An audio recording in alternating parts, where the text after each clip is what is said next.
दोस्तों टाटा स्टील की बात करें तो आज काफ़ी ज़बरदस्त तेज़ी देखने को मिली स्टॉक के अंदर। काफ़ी दिनों की नरमी के बाद स्टॉक ने दौड़ना शुरू किया और उसके पीछे है बहुत बड़ी गुड न्यूज़। यूके गवर्नमेंट की तरफ से बहुत बड़ी हेल्प मिल चुकी है टाटा स्टील को। अब आगे की क्या संभावना बनेगी, एमडी टीवी नरेंद्र की तरफ से क्या बयान निकल कर आया उसको समझने की कोशिश करेंगे। यहाँ पे ग्लोबल ब्रोकेज हाउस की तरफ भी टाटा स्टील को लेकर अपनी राय व्यक्त की गई है।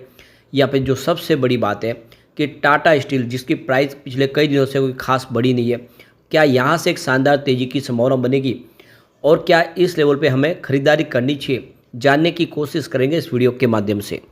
लेकिन फ्रेंड उससे पहले अगर आप पहली बार हमारे चैनल पे आए तो चैनल को सब्सक्राइब कर दीजिए, एक बेल आइकॉन दबा दीजिए ताकि जब भी नया वीडियो बने पहला नोटिफिकेशन आपको मिले। वीडियो पसंद आए तो लाइक से जरूर कीजिए।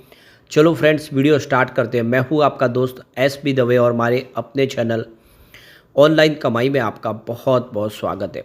तो सबसे पहले टाटा स्टील के कारोबार की बात कर ले तो स्टॉक की शुरुआत आज पॉजिटिव हुई 152 पर।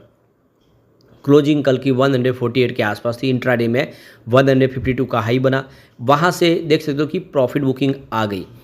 आज प्रॉफिट बुकिंग के पीछे वजह की इंडिया के जो बड़े फंड हाउस हैं उन्होंने प्रॉफिट बुकिंग की है, आज जम के की है। बाजार में भले ही 1400-1500 पॉइंट की आपको तेज़ी देखने को मिलेगी, लेकिन आज बाजार में बिकवाल थे। डीआई एफआई ने जम के खरीदारी की, डीआई ने बिकवाली किया सामने। इस वजह से ये स्टॉक भी नीचे आया 148 के आसपास, यानी कल की क्लोजिंग के आसपास स्टॉक आ गया इंट्राडे में। लेकिन काफ़ी शानदार तरीके से प्रदर्शन करते हुए फिर से क्लोजिंग 151.80 के आसपास रही है, यानी ऊपर के लेवल की तरफ ही रही है 2.45% की तेज़ी के साथ। अब इसकी परफॉर्मेंस देखें तो ये 21 अगस्त के आसपास इसी लेवल पे था। जो क्लोजिंग थी 152 के आसपास थी, इंट्राडे की हाई 154 के आसपास थी। उसके बाद स्टॉक ने कुछ बेहतर प्रदर्शन किया। आप देख सकते हो कि 26 अगस्त को 156 तक स्टॉक चला गया। उसके बाद इसमें लगातार नरमी बनी और आप देख सकते हो कि 151 के आसपास काफ़ी समय तक स्टॉक रहा। करीब देख सकते हो कि आप 6 सितंबर तक ये स्टॉक 151 के आसपास रहा है, 152, 151। लेकिन देख सकते हो कि 9 सितंबर को इसने 150 का स्तर भी तोड़ दिया और फिर आप देखें तो लगातार गिरते हुए 11 सितंबर यानी कल ये 148 तक आ गया। तो चिंता हो रही थी क्योंकि 150 का स्तर टूट चुका था, लेकिन आप देख सकते कि फाइनली आज स्टॉक फिर से 150 के ऊपर क्लोजिंग देने में कामयाब रहा है, यानी यहाँ से एक अच्छी तेज़ी की संभावना बन सकती है। पिछले 2 ट्रेडिंग सेशन से वॉल्यूम ज़बरदस्त बढ़ चुका है। पिछले 1 महीने पहले इसका 4 करोड़ का वॉल्यूम था, 2 करोड़ की डिलीवरी उठाई गई थी। 1 वीक पहले 4 करोड़ का वॉल्यूम होता, सामने 2 करोड़ की डिलीवरी उठाई गई थी। और देख सकते हो कि कल इसका 8 करोड़ का वॉल्यूम होता, 3 करोड़ का डिलीवरी बेस काम हुआ, आज भी 8 करोड़ का वॉल्यूम हुआ। अब यहाँ पे देख सकते हो कि इस समय जो बड़ी गुड न्यूज़ है कि यूके सरकार की तरफ से 5475 करोड़ की बड़ी ग्रांट मिलने जा रही है टाटा स्टील को, और मॉर्गन स्टैनली इस समय बहुत ज़्यादा बुलिश है टाटा स्टील को लेकर। तो देख सकते हो कि ब्रिटेन सरकार की तरफ से 50 करोड़ पाउंड की ग्रांट मिली है। यह ग्रांट पोर्ट एल्बर्ट में कंपनी के ग्रीन स्टील प्रोजेक्ट के लिए दी गई है। ब्रोकेज फर्म मॉर्गन स्टैनली इस डेवलपमेंट को पॉजिटिव मानती है। मॉर्गन स्टैनली ने कहा है कि ब्रिटिश सरकार के साथ लंबी बातचीत से जो एक प्रॉब्लम हो रही थी, लग रहा था कि आगे जाके कुछ संभावना देखे कि विपरीत भी हो सकती है, लेकिन प्रोजेक्ट को लेकर अतिरिक्त लागतों का नहीं होना इस सौदे को टाटा स्टील के फाइनेंशियल आउटलुक के लिए पॉजिटिव डेवलपमेंट बनाता है।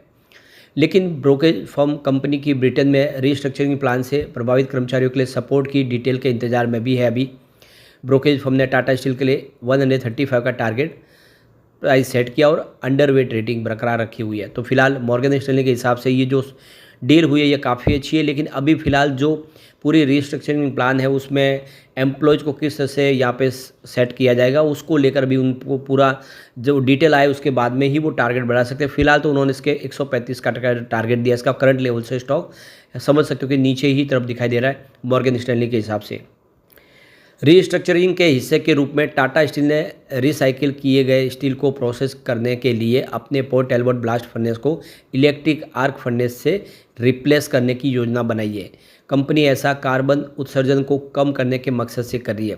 इस बदलाव से ब्रिटेन का इंडस्ट्रियल कार्बन उत्सर्जन 8% और पोर्ट एल्बर्ट का जो कार्बन उत्सर्जन है वो 90% तक कम हो जाएगा। इससे आप समझ सकते हो कि कितनी बड़ी ये प्लांट है पोर्ट टैलबोर्ट पे, और पूरे कार्बन का जो आप देखें जो पोल्यूशन है उसमें 8% अगर कम हो जाता है तो आप समझ सकते हो कि कितना बड़ा योगदान है टाटा स्टील का ब्रिटेन में।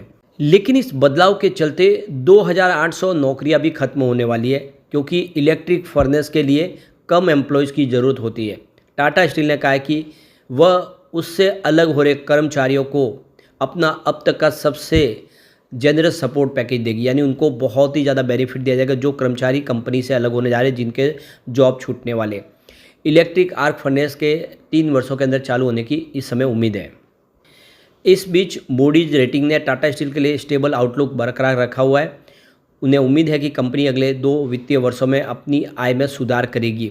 यह भी उम्मीद जताई है कि टाटा स्टील का कंसोलिडेटेड एबिटाडा वित्त वर्ष 2025 में लगभग 29,000 करोड़ रुपए और वित्त वर्ष 2026 में 38,000 करोड़ रुपए तक होगा। वित्त वर्ष 2023-24 में ये 24,100 करोड़ के आसपास है। तो कुल मिला के इस समय मूडीज बुलिश है टाटा स्टील के इस फैसले के बाद।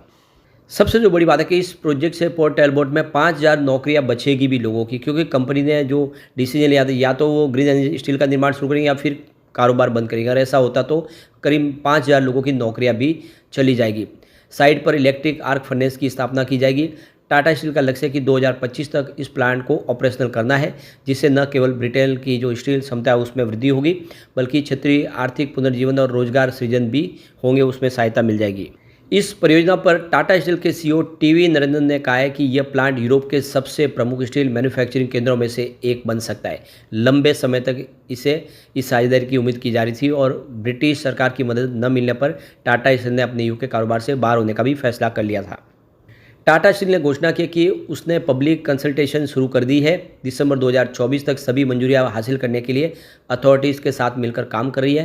कंपनी ने बताया कि जुलाई 2025 तक साइट पर बड़े पैमाने पर काम शुरू हो जाएगा और अगले 3 वर्षों में स्टील प्लांट को ऑपरेशनल मोड पर लाया जाएगा।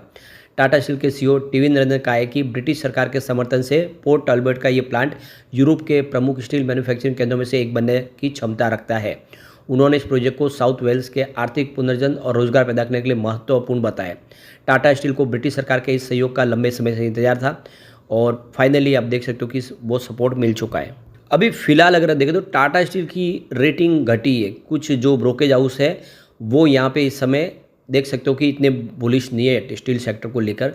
तो इसमें आप देखें टाटा स्टील एक साल पहले 25 ब्रोकेज हाउस में जो खरीदारी की सलाह देते थे, अब उनकी संख्या घटकर 14 पर आ गई है।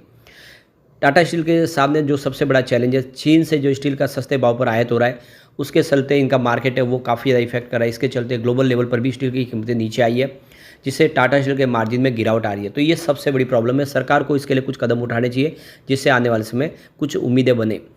इसके साथ ही टाटा स्टील को ओडिशा में जो 17,347 करोड़ रुपए के टैक्स का जो लायबिलिटीज़ का सामना करना पड़ सकता है, क्योंकि सुप्रीम कोर्ट ने अब राज्यों को मिनरल राइट्स पर टैक्स लगाने का अधिकार दे दिया। इसके अलावा कंपनी का कर्ज भी 4,600 करोड़ रुपए से बढ़कर 82,160 करोड़ तक पहुंच गया है, जो मौजूदा चुनौतियों को और बढ़ाता है। तो ये कुछ चिंताजनक बातें हैं, जिसको लेकर अब देखें तो यहाँ पे जो ब्रोकेज हाउस है वो चिंतित है।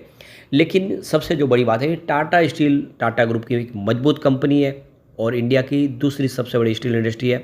प्राइस बहुत नीचे है, क्लियरली आप समझ सकते हो। जिस तरह से बाजार दौड़ा, ये प्राइस इसकी बड़ी नहीं है, 184 के हाई प्राइस से नीचे है, तो कोई चिंता के बाद ज़्यादा गिरावट की संभावना नहीं है। लॉन्ग टर्म इन्वेस्टर के लिए अच्छा मौका है, दाव लगा सकते हैं। यहाँ पे कम्युनिटी सेंटीमेंट भी यही कह रहा है, 100% बाय की कॉल निकल के आ रही है, 0% सेल है, 0% होल्ड है। तो एक लॉन्ग टर्म का नजरिया लेकिन निवेश का सही मौका बन रहा है। लेकिन फ्रेंड, कोई भी इन्वेस्टमेंट करने से पहले अपने फाइनेंशियल एडवाइजर बड़े ले ले या अपना खुद का रिसर्च करें, क्योंकि मैंने वीडियो आपके एजुकेशनल पर्पज़ के लिए ही बनाया। वीडियो पसंद आए तो लाइक से जरूर कीजिए और चैनल को सब्सक्राइब कर दीजिए। Thank you friends.